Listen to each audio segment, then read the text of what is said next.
মেহমান আসলে যে কোনো নাস্তা খাওয়ার দাওয়ার বানাইতেও ভালো লাগে, খাওয়াইতেও ভালো লাগে। তো যেমন বলার, আজকে আমার বাসায় মেহমান আসছে, তো আমি অনেক রকমের নাস্তা বানাইছি। আর কিভাবে সহজভাবে নাস্তা বানানো যায় সেটাই দেখাবো আপনাদেরকে। আর অবশ্যই পুরো ভিডিওটি দেখতে হবে। চলেন তাহলে ভিডিওটি শুরু করা যাক। এখানে আমি ফার্স্টে নিয়ে নিচ্ছি কয়েকটা ব্রেড, কেটে নিচ্ছি ছোট ছোট টুকরো করে। আমি এখানে শাহি টুকরো বানাবো।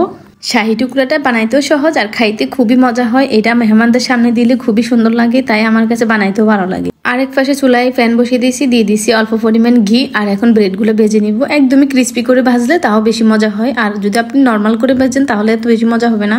আর অবশ্যই চেষ্টা করবেন কম আঁচের মধ্যে বেশ কিছুক্ষণ রেখে ভেজে নেওয়ার জন্য, তাহলে ক্রিস্পি হবে, খেতেও ভালো লাগবে। আর এই ভিডিওটি দেখলে আপনারা একটা জিনিসই শিখতে পারবেন, সেটা হচ্ছে খুবই কম সময়ে কিভাবে খুব সহজে আর সুন্দরভাবে নাস্তা দেওয়া যায় মেহমান আসলে। আর আমার ভিডিওগুলো নাড়াচাড়ার কারণ হচ্ছে আমি নিজে ভিডিও করতেছি, নিজে রান্না করতেছি, তাই তো অবশ্যই এটা ইগনোর করে আমার ফুল ভিডিওটি দেখবেন। বেশ কিছুক্ষণ টাইম নিয়ে ব্রেডগুলো ভেজে নিয়েছি আর এক ফিট উল্টিয়ে দিচ্ছি যাতে আরো ভালো করে ক্রিস্পি হয়। দেখেন কালারটা একদমই ব্রাউন হয়ে আসছে। এখন উঠে নিব সবগুলা। আর শাহি টুকরাটা এমন মজার হয় বাচ্চা হইতে, আর বাসায় যদি আপনাদের দাদি নানি কেউ থাকে তারাও খুব বেশি পছন্দ করে আর মজা করে খাবে, বানিয়ে দিতে পারবেন চাইলে। আমার বাচ্চারাও খুবই পছন্দ করে, আমি মেহমান আসলেও খুব সহজে বানাই দিই। তো এখানে আরেক পাশে বসিয়ে দিছি ক্রিমটা, যেটা শাহি টুকরার উপরে দিয়ে দিব। এটা একদম সহজ করে বানাইছি। হাফ লিটার দুধের সাথে 2 চামচ কাস্টার্ড পাউডার দিছি আর অনেকটা ঘন করে রান্না করে নিছি। এটা দিয়ে চাইলে কাস্টার্ড বানিয়েও খাওয়া যাবে। এটা কাস্টার্ডই পোড়া, শুধু আমি ব্রেডের উপর দিয়ে দিব, তাই এটা শাহি টুকরা। এই তো কথা বলতে বলতে আমার ব্রেডগুলো ভাজা হয়ে গেছে, এখন নিয়ে নিছি। আরও একটা দুটো একটু সাদা রয়ে গেছে, তাও ক্রিস্পি করতেছি। আর বাকিগুলো ভাজতেছি এখনো। বাসায় যেহেতু মেহমান আছে, তো আগে প্লেটিং করে নিচ্ছি মেহমানদের জন্য, বাকিগুলো পরে আমরা নিজেরাই খাবো। ক্রিমটা একটু পরেই দিব, না হয় ব্রেডটা নরম হয়ে যাবে। আরেক পাশে আমি পাস্তা বসাই দিছি, চিকেন পাস্তা। আর আমার হাতের পাস্তাটা খুবই মজা হয়।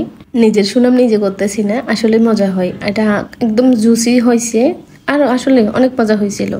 যাই হোক, আমার পাস্তা রান্নাটাও হয়ে গেছে। আরেক চুলে বসিয়ে দিছি ছোট মিনি রোল, এটা আমার সবচেয়ে বেশি পছন্দ। আমি বেশিরভাগই এটা বানিয়ে খাই। আর আমার হাতের রোল কিন্তু মাশাআল্লাহ অনেক সুন্দর হয়, আমার খেতেও ভালো লাগে, একদম ক্রিস্পি হয়।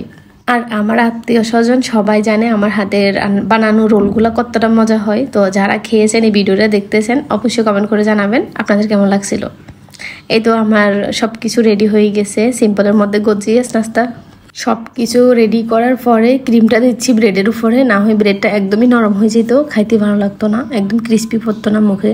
আরও বেশিও নাস্তা বানানো হয়, আজকে একটু কম বানানো হয়েছে, তাও অনেক কিছু, কিন্তু খেতে খুবই মজার হয়েছিল সব কিছু। আমি এখানে মিনি রোল বানাইছি, পাস্তা বানাইছি, শাহি টুকরো বানাইছি। আরও ছিল সাথে চা ছিল, আর এখানে ছানাচুর ছিল, বিস্কিট ছিল, টুকটাক আরও কিছু ছিল। তো ওগুলো আর ভিডিও করা হয়নি, কারণ ওগুলো তো এমনি দিতে হয়। আর এখানে সুন্দরের জন্য শাহি টুকরোর উপর দিয়ে কিছু বাদাম কুচি দিয়ে দিচ্ছি, পিস্তা বাদাম।